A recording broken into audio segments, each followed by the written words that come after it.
Good morning student. कल हमने part number 2 पढ़ा था जिसका नाम था बूढ़ा गिद्ध। बूढ़ा गिद्ध सेकंड पार्ट था आपका, वो पढ़ा था।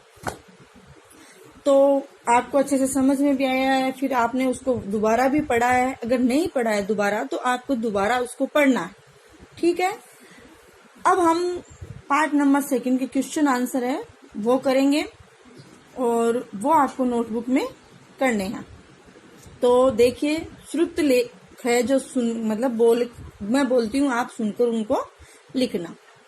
तो पहला वर्ड है आपका गिद्ध, फिर निर्वाह है, फिर ब्रह्मचारी, फिर अतिथि, फिर बिलाव, फिर बुद्धिमान, फिर धर्मात्मा, फिर हड्डियां, फिर उसके बाद हड्डियां, अनुमति, सत्कार। ये आपके श्रुत लेख वाले वर्ड है, शब्द है जो आपको अपने नोटबुक में करने हैं। अब आप देखिए मौखिक प्रश्न क्या है आपका। पहला है कि गिद्ध कहाँ रहता था। तो गिद्ध, ये करना है आपको, वृक्ष पर बने एक कोटड़ में एक गिद्ध रहता था। इसका आंसर आपको ये लिखना है। अब देखिए, पक्षियों के बच्चों की देखरेख कौन करता था। पक्षियों के बच्चों की देखरेख गिद्ध करता था। किसे आता देख पक्षियों के बच्चे भयभीत हो गए। किसे आता देख कर पक्षियों के बच्चे भयभीत हो गए। तो बिलाव को देखकर, बिलाव को आते देखकर पक्षियों के बच्चे भयभीत हो गए। शास्त्रों के अनुसार सर्वश्रेष्ठ धर्म कौन सा है। शास्त्रों के अनुसार सर्वश्रेष्ठ धर्म कौन सा है। तो क्या होगा इसका, अहिंसा। अहिंसा का अर्थ है किसी को हानि पहुंचाना, किसी को हानि न पहुंचाना। अहिंसा का अर्थ होता है किसी को हानि न पहुंचाना, ठीक है। अब आगे देखिए, सही उत्तर के सामने ठीक का निशान लगाइए। अब आपको सही और गलत का चिन्ह लगाना है, यानी राइट और रॉन्ग, ठीक। अब देखिए, गिद्ध कहाँ रहता था। गंगा नदी के किनारे, पर्वत पर, वृक्ष की कोटड़ में। तीनों उत्तर सही है। देखिए, गिद्ध रहता था वृक्ष की कोटड़ में। अब आगे ख में क्या है, बिलाव किस विचार से वृक्ष के पास आया। बिलाव किस विचार से वृक्ष के पास आया। गिद्ध से धर्म कर्म की बातें करने, गिद्ध से धर्म के बारे में जानने, गिद्ध से मित्रता करने, धर्म कर्म की बातों के बहाने पक्षियों के बच्चों को खाने। यस, करेक्ट आंसर 4 है कि धर्म कर्म की बातों के बहाने पक्षियों के बच्चों को खाने।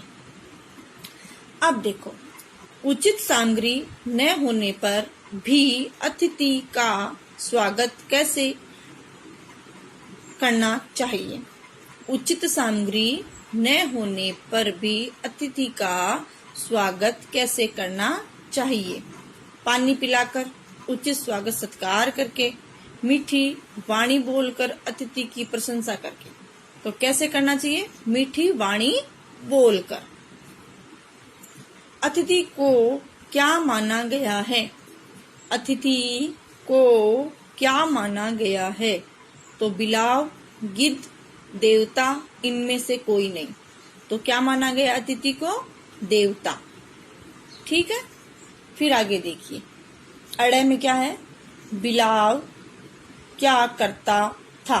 बिलाव था, वो क्या करता था, गिद्ध से धर्म कर्म की बातें करता था, पक्षियों के बच्चों को खा जाता था, कठिन व्रत पूजा करता था, पक्षियों के बच्चों को खाकर उनकी हड्डियां गिद्ध के कोटड़ में रख देता था। यही आंसर करेक्ट है। अब आगे देखिए क्या है, किसने कहा, क्यों कहा। देखिए, समझदार व्यक्ति को चाहिए कि अनजान व्यक्ति को अथवा उसके व्यवहार को भली भांति समझ परख कर ही मारना अथवा सम्मान करना चाहिए। एक बार क्वेश्चन दोबारा देखिए क्या है। समझदार व्यक्ति को चाहिए कि अनजान व्यक्ति को अथवा उसके व्यवहार को भली भांति समझ परख कर ही मारना अथवा सम्मान करना चाहिए। कोई भी व्यक्ति है वो बहुत ही अच्छा और समझदार है तो उसको क्या करना चाहिए, कोई भी अनजान व्यक्ति जिसको वो जानता नहीं है उसके साथ कैसा व्यवहार करे वो, तो उसको उसके साथ समझ के परख के ही व्यवहार करना चाहिए। ठीक है, अगर वो सम्मान देने के लायक है तो सम्मान करना चाहिए, मारने के लायक है तो उसे मारना चाहिए। अब देखिए, यह बिलाव ने स्वयं को गिद्ध से बचाने के लिए कहा। यह बिलाव ने स्वयं को गिद्ध से बचाने के लिए कहा। इस वृक्ष पर पक्षियों के बच्चे निवास करते हैं। इस वृक्ष पर पक्षियों के बच्चे निवास करते हैं। गिद्ध ने, यह बात देखो किसने कहा, गिद्ध ने बिलाव को यह बताने के लिए कहा कि पक्षियों के बच्चे उसकी देखरेख में हैं। गिद्ध ने बिलाव को यह बताने के लिए कहा कि पक्षियों के बच्चे उसकी देखरेख में है। अहिंसा सर्वश्रेष्ठ धर्म है। इस विषय पर सब शास्त्र एक मत है। तो इसका देखो क्या होगा, अहिंसा सर्वश्रेष्ठ धर्म है, इस विषय पर सब शास्त्र एक मत है। बिलाव ने गिद्ध को विश्वास दिलाने के लिए कहा। गिद्ध जो बिलाव है, बिलाव ने गिद्ध को विश्वास दिलाने के लिए कहा। बिलाव ने गिद्ध को विश्वास दिलाने के लिए कहा। अब देखो वाक्य पूरे कीजिए। ये वाक्य है, इनको आपको पूरा करना है कि वृक्ष पर बने एक कोटर, मतलब ने एक गिद्ध रहता था। तो गिद्ध किस में रहता था? वृक्ष पर बने, तो वृक्ष पर बने एक कोटर में एक गिद्ध रहता था। गिद्ध पक्षियों के बच्चों की कर दिया करता था। क्या कर दिया करता था? देख रेख। भय से तब तक नहीं होना चाहिए जब तक यह सामने न आ जाए। क्या सामने न आ जाए? भय से तब तक भयभीत नहीं होना चाहिए जब तक वह सामने न आ जाए। घर में आए हुए शत्रु का भी उचित किया जाना चाहिए। क्या किया जाना चाहिए? अतिथि सत्कार। क्या करना चाहिए? अतिथि सत्कार। ठीक है, अतिथि सत्कार किया जाना चाहिए। अब देखिए, आपको कौन कैसा लगा? आपको कौन कैसा लगा? प्रत्येक के बारे में 4 वाक्य लिखिए। अब देखो, प्रत्येक के बारे में क्या करना? आपको 4 वाक्य लिखने, 4 वर्ड है वो लिखने आपको। गिद्ध, तो गिद्ध के बारे में देखिए। गिद्ध एक समझदार पक्षी था। गिद्ध एक समझदार पक्षी था। वह अन्य पक्षियों के बच्चों की देख रेख करता था। वह अन्य पक्षियों के बच्चों की देख रेख करता था।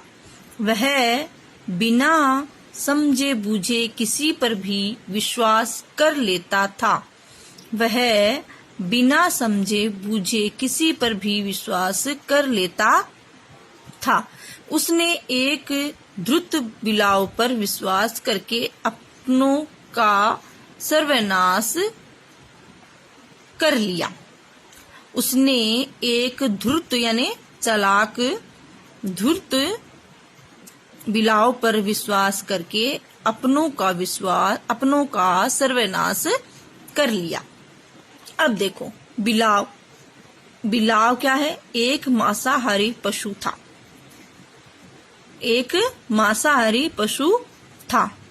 वह बहुत धूर्त तथा चालाक था। वह बहुत ही धूर्त तथा चालाक था। उसने पक्षियों के बच्चों को अपना भोजन बनाने के लिए गिद्ध से धर्म कर्म की बातें की। उसने पक्षियों के बच्चों को अपना भोजन बनाने के लिए गिद्ध से धर्म कर्म की बातें की।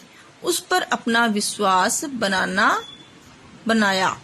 उस पर अपना विश्वास बनाया।